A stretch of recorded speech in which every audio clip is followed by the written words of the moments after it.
Hello everyone, good morning and welcome you all to Rachna's Adventure World. Me, I Sunny. And yes, it's a new day, new beginning, and day starts with all you lovely and beautiful people. So आज आहे 24 hours duty. Ready झालो आहे रचना kitchen मध्ये. So normal routine start झालं आहे. नाहीसा थोड्याच वेळात उठून स्कूलसाठी रेडी होणार आहे. सो येस दिवसभर आम्ही काय काय करणार आहोत हे तुम्ही बघणारच आहात. So please stay tuned and yes, be happy, keep smiling, spread love and happiness everywhere, and yes, live, laugh and good morning. Good morning. So breakfast ready आहे and tiffin ला आज आहे वालाचं बिरड, शिळी, भेंडीची भाजी. जेवण पण झालं ना आता का तुला पण असते भाजी. ओके चलो. सो सनी सकाळीच गेला तसं तुम्ही पाहिलं. जेवण माझं सकाळीच झालं आहे. आता फक्त वरणाचं कुकर लावलेलं आहे, भाताचं कुकर लावायचं आहे. थोड्याच वेळात मावशीसुद्धा येणार आहेत. ॲक्च्युली आत्या आणि मावशी इथे काकाकडे बसण्यासाठी ते आलेल्या आहेत. आणि AC खराब झालेली. सो ACचा आता टेक्निशियन येऊन गेले. AC त्यांनी काढून टाकलेली आहे. कॉम्प्रेसर तिकडचं काढलं आहे. पण तिथे आता ना कबुतरांनी एवढं घाण केली आहे ना. आणि हे कबूतर वर्स्ट आहे. आम्ही नेट लावूनसुद्धा ते फायदा नाही झाला. त्यांनी चोच मारून मारून ती नेटसुद्धा काढून टाकले. सो आता टेक्निशियन येऊन गेले. त्यानंतर आता नेटवाल्याला बोलवले. स्वतः नेटवाला सगळं ते चेक करेल आणि मग नेट लावेल. मग तिकडचं ते क्लीनसुद्धा करायचं आहे. सो असे 1-2 कामं आहेत. त्याचबरोबर काकाकडे सुद्धा जाणार आहे. आणि पूर्ण दिवसात आय डोंट नो आज काय काय होईल. जे काही होईल ते तुम्हाला ब्लॉगमध्ये नक्कीच समजेल.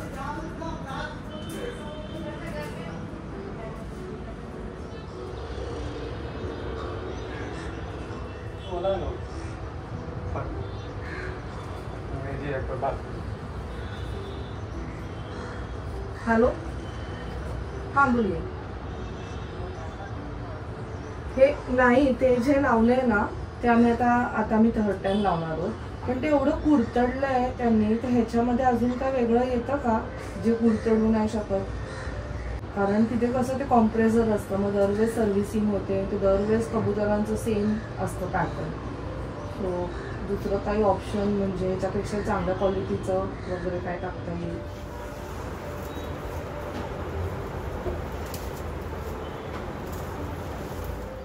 सो तिकडचं जे काही क्लिनिंग आहे ते झाले. आम्ही न्यू नेटसुद्धा बसवले. स्वतः तिकडे बसवतो आहे. सो घरातलं सगळं जेवण वगैरे सुद्धा आवडलेलं आहे. हे सगळं झालं आहे. नाहीसं आता थोड्याच वेळात येईल. सो आई तिला पिक करतील. सकाळपासून ज्या गोष्टी प्लॅन आउट केलेल्या त्या सगळ्या काही लाईनीत झालेल्या आहेत. थँक गॉड तो नेटवाला पण टाईमावर आला. क्लिनिंगसुद्धा कबूतरचं जे होतं ते सगळं काही झालेलं आहे. खूप त्रास देतात ते कबूतर. बापरे, म्हणजे ह्यांच्यासाठी काय ऑप्शन आहे की नाही मला हेच समजत नाही. कारण एवढे नेट आम्ही 3ऱ्यांदा नेट लावतो तरी ते असे कुरतडून त्याला तोडत आहेत. काय करायचं तर आता ते आधी जी नेट होती ना त्याच्यावरतीच त्याने परत एकदा नेट लावले. तो बोलतो हे जास्त सेफ राहील. लेट सी काय होतं आहे. सो आता मी चालली आहे फाल्गुनीला पिक करायला. आणि मावशी जस्ट आल्या आहेत. सो मावशी आणि आत्या ह्यांनासुद्धा काकाकडे यायचं आहे. फाल्गुनी ते आवडत आहे तोपर्यंत फाल्गुनीला पिक करते आणि मग ह्यांना घ्यायला येते आणि मग आम्ही जाऊ.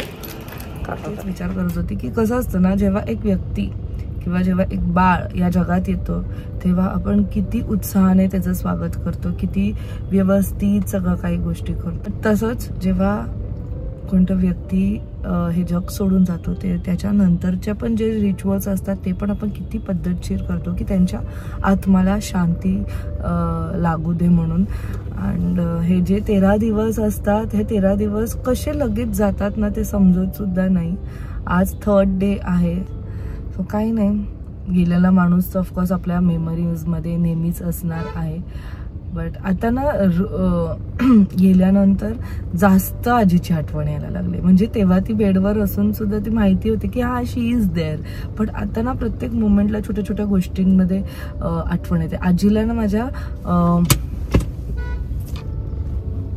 मी म्हणत होती की माझ्या आजीला ना शिवणकाम करायला फार आवडायचं. म्हणजे काही छोटं ब्लाऊज पीस वगैरे उरायचं ना, तर ती लगेच त्यातनं काहीतरी छोटे छोटे पर्सेस बनवायची. मग आपलं हे पावडरचे पफ असतात ना ते बनवायची. आणि मला आठवते मी माझं लग्न होईपर्यंत तिने जे शिवलेलं आहे ना तेच मी वापरत होती. आणि मग नंतर ना लग्न झाल्यानंतर सुद्धा ती मला शिवून पाठवायची इथे, की तिला माहिती आहे मी, कारण तिला माहित होतं मी ते बाजारात मिळतात ना म्हणजे आपले, तसं मी ते यूजच नव्हती करत. ती जे द्यायची तेच मी यूज करायची. म्हणजे ते छोट्या छोट्याशा आठवणी खूप साऱ्या आहेत आजीच्या, आणि त्या नेहमीच म्हणजे असणार आहेत. जेव्हा आजी आजारी झाली त्याच्यानंतर ते माझं जे होतं ना पावडरचं ते माझं खराब झालं. आणि मला असं झालं की आता मला हे कोण शिवून देईल. तर जे ते शेवटचं आहे ना ते मी तिची आठवण म्हणून ठेवली आहे. त्यातनं ते लिटरली एवढं खराब झालं ना, मी तुम्हाला दाखवेल. ते लिटरली त्यातनं कापूस वगैरे असं बाहेर आलेलं आहे त्या क्लोथमधनं. बट एक आठवण म्हणून मला ते फॉर एव्हर ठेवायचं आहे. अशा खूप काही गोष्टी आहेत. म्हणजे कसं असतं ना, सो गेल्यानंतर ते सर्वात जास्त आपल्याला आठवण येते त्या सगळ्या गोष्टींची. काल पण मी जेव्हा खिचडी बनवत होती साबुदाण्याची तेव्हा मला आठवलं की जे शेंगदाणे आजी शेंगदाण्याचे जेव्हा कधी कूट बनवण्याच्या प्रोसिजरमध्ये असायची ना, तर थोडेसे शेंगदाणे ती काढायची, मग ते तुपावर टाकायची, त्यात मीठ मसाला लावून मस्त ते फ्राय करायची, जे माझे आजपर्यंत झालेले नाही आहेत तसे तिच्यासारखे. सो ते सगळं आठवत होतं मला काल. पण ठीक आहे, तेच आहे मी जे तुम्हाला म्हटली की ती तिच्या सगळ्या त्रासामधनं मुक्त झालेली आहे. आणि शी इज नाव लाईक तिचं आता सोल जे आहे ते पीस मध्ये असणार आहे फॉर शुअर. एनिवे सो चलो. बंद केलं असेल.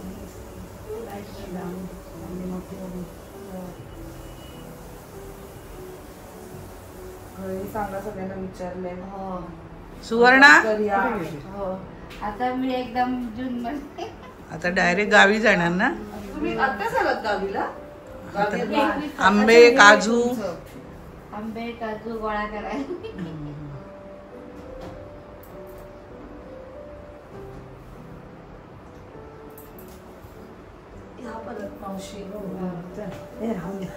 त्या निमित्ताने तरी भेटली, तेव्हा शाळेला भेटली. आवाज नाही आला मावशी. असून दे. आम्ही मुंबईत भेटत नाही. बांगड्यांचा आवाज नाही आला तुमचा. मी नवीन लग्नाला ना सनी बोलतो तुला बांगड्यांचा आवाज नाही येत. वहिनी आला तेव्हा त्यांचा बांगड्यांचा आवाज जोर जोरात. आम्ही गेलेलो ना नंतर, ही होती तेव्हा गौरी होती तेव्हा. जाऊ आपण पालखीला गेला तर आमच्याकडे पण या. पालखीला शिमग्याला एकदम वेळ काढून जायचंय. नाही ते एकदम असं टायमावर नाही तर आधी प्लॅन करायला पाहिजे त्याला 1-2 महिने आधीच. आपल्याला मी बोलली ना तुला पालखी म्हणजे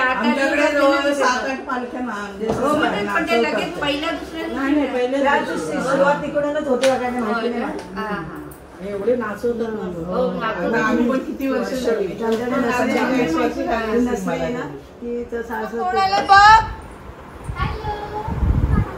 मामाला नाही अंदर आणायचं होतं. आई दोन एकटीच आली आता. मामाला आणायचं होतं. जा बघ आहे का बघ, जा मामा बाहेर.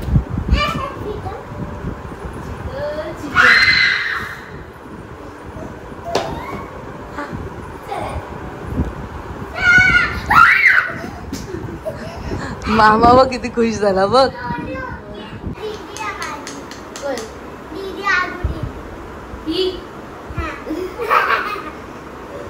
मामा कोण आहे यातला?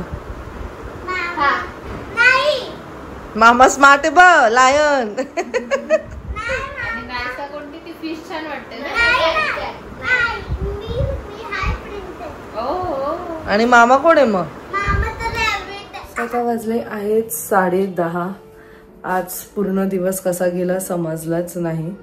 आता तेच मी आईशी बोलत होते. आई आणि मी एकदम एकाच वेळेस बोललो की जेव्हा आजी होती आपल्याला माहित होतं की आजी आहे तिथे, पण आता ना ती गेल्यानंतर प्रत्येक छोट्या छोट्या गोष्टींमध्ये तिची आठवण येते. म्हणजे ज्या आठवणी आहेत ते एवढ्या स्ट्रॉंग आहेत ना, आणि ते एवढं असं त्यानंतर मन भरून येतं ना. म्हणजे आपल्या प्रत्येकाला माहिती आहे, जेव्हा आपलं जवळचा व्यक्ती जेव्हा म्हणजे आपल्यापासून लांब जातो त्याच्यानंतरचे जे फिलिंग्स आहेत आणि ज्या आठवणी आहेत त्याला आपण स्टॉप नाहीच करू शकत. मला तर ईच अँड एव्हरी मोमेंटला ती आठवते. जसं की सकाळी तुम्हाला एक इन्सिडेंट मी सांगितला, म्हणजे माझे जेव्हा आजोबा गेलेले, मी माझ्या आजोबांच्या पण खूप जवळ होती आणि मला ना ते दिसायचे, मला ते फील व्हायचं की ही इज देअर. ते त्यांच्या रूममध्ये आहेत, ते असे तिकडनं चालत येत आहेत. म्हणजे एवढं ते स्ट्रॉंग होतं. 1 मंथपर्यंत मला ते एकदम असं ते फील व्हायचं की ही इज अराउंड मी. तसं ते त्या आजी बरोबरचं असं ते मला फील होत आहे. म्हणजे खूप साऱ्या छोट्या छोट्याशा आठवणी तिच्या ज्या आहेत ना, त्या अशा नुसतं मनात येत आहे. आणि पण छान वाटतंय की तिच्या आठवणी आहेत आमच्याबरोबर, आणि असंच फॉर एव्हर आम्ही ते चेरिश करत राहणार आहोत. ती ऑफकोर्स ती जिथे पण आता असेल तिथे खुश असेल, एवढंच मी फक्त बोलू शकते. बट कसं आपलं आयुष्य आहे ना, आपण जन्माला पण एकटेच येतो आणि जाताना सुद्धा आपण एकटेच जातो. येतो तेव्हा खूप सारा हॅपीनेस घेऊन येतो, आणि जेव्हा जातो तेव्हा कितीतरी आपल्या जवळच्या व्यक्तींना आपण दुःख देऊन जातो, आपण असंच बोलू शकतो. बट एनिवेज ठीक आहे, दिस इज व्हॉट लाईफ इज. आणि आज काही मी जास्त शूट नाही करू शकली. घरात खूप काही गोष्टी चाललेल्या. आत्या मावशी हे तर आलेलेच तुम्ही जसं की ते पाहिलंच. मग त्यानंतर ते सगळं एसीचं, मग ते जाळीचं, मग ते पिजनचं, खूप काय गोष्टी सगळ्या दिवसभरात चाललेल्या. आणि मग संध्याकाळी तुम्ही पाहिलं नायसाचं फेवरेट मामा आलेला, तिला सरप्राईज एवढी खुश झाली. पण त्याच्यानंतर ढिल्ली झाली, त्याच्याबरोबर ती खेळतच नव्हती. ते दोघं एक इकडे आणि ती तिकडे असं झालेलं ते. मग काकी बरोबर पण खूप साऱ्या मी गप्पा वगैरे झाल्या. दादा बहिणी सुद्धा आलेले. सो सतत असं काही ना काहीतरी चालूच आहे. अँड फक्त मी एवढंच म्हणेल, आपल्या लोकांबरोबर खूप सारे मेमरीज क्रिएट करा. आत्ताचा जो क्षण आहे तो जगून घ्या. आमचं तर बॅक टू बॅक चाललंय. म्हणजे आजोबा गेले, आता आजी गेली, आणि म्हणजे आय डोंट नो. सो काय नाही, आपल्या आजी आजोबांबरोबर मस्त मेमरीज क्रिएट करा. त्याच्यावर छान छान फोटोज काढा. आमच्याकडे आजीचे खूप सारे असे मेमरीज आहेत. अँड थँक गॉड व्लॉगिंगमुळे ॲक्च्युली खूप सारे मेमरीज आहेत तिचे. फाल्गुनीच्या लग्नात तिने डान्स केलेलं ते वालं पण आहे. त्याच्यानंतर नायसाच्या बड्डेच्या वेळेस तिने डान्स केलेलं ते वालं आहे. खूप सारे असे पण मोमेंट्स आहेत जिथे ती बोलते. म्हणजे आम्हाला कधी असं फील झालं तर आम्ही ते व्हिडिओज पण बघू शकतो. मी लास्ट टाइम पण मी तुम्हाला सांगितलेलं की फोन आपल्याकडे आहे, त्याचे ॲडव्हान्टेजेस पण खूप सारे आहेत. मेमरीज क्रिएट करा. छोटे छोटेशी क्लिप्स जे आहेत ते सेव्ह करून ठेवा. कारण पुढे गेल्यानंतर ना हे जे मेमरीज आहेत ना ते आपल्याला एवढं आनंद देऊन जातो ना. आता मी काल व्हिडिओ जेव्हा एडिट करत होती आणि आजीला जेव्हा मी पाहिलं असं नाचताना वगैरे, कारण 4 वर्ष तिला नव्हतं असं पाहिलेलं, बोलताना नव्हतं पाहिलं, तिला असं एवढं मुवमेंट करताना नव्हतं पाहिलं. आणि अचानक तो व्हिडिओ पाहिला ना नायसाच्या फर्स्ट बर्थडेचा, जिथे आजी मस्त नाचते, एवढं असं मन भरून आलेलं ना, एवढं छान वाटलं. असं असे खूप सारे क्लिप्स आहेत आमचे तिच्याबरोबरचे, आणि ऑफकोर्स ते फॉर एव्हर आमच्याबरोबर असणार आहेत. आता छोट्या छोट्या गोष्टींमध्ये आजीची आठवण येते मला. जसं की रवा भाजताना तरी मला ते फील होतं की आजी मला सांगायची की बघ चमच्यावरती रवा चिटकला नाही म्हणजे रवा एकदम व्यवस्थित भाजला गेला आहे. तिचे छोटे छोटेसे जे टिप्स आहेत ना ते असे नुसते मला आठवत आहेत सगळे किचन मधले. मग तिचे जे लाईफ लेसन्स होते ते सगळं, खूप काही गोष्टी ती शिकवून गेलेली आहे.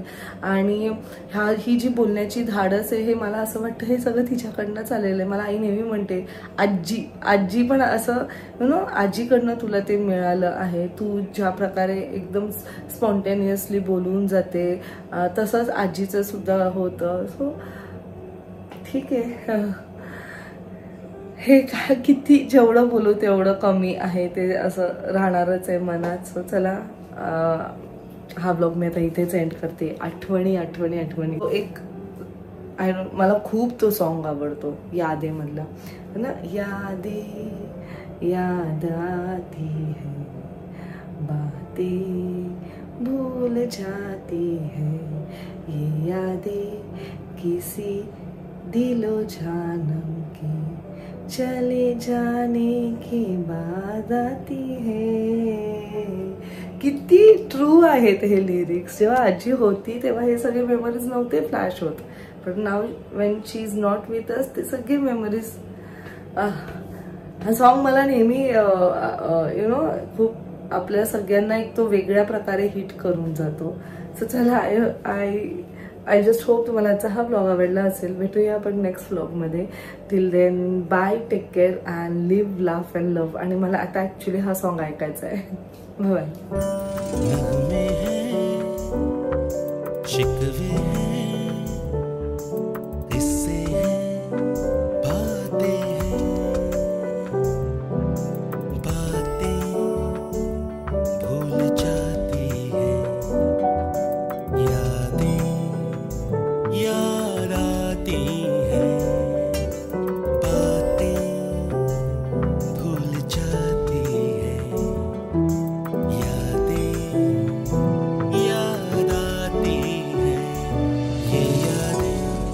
किसी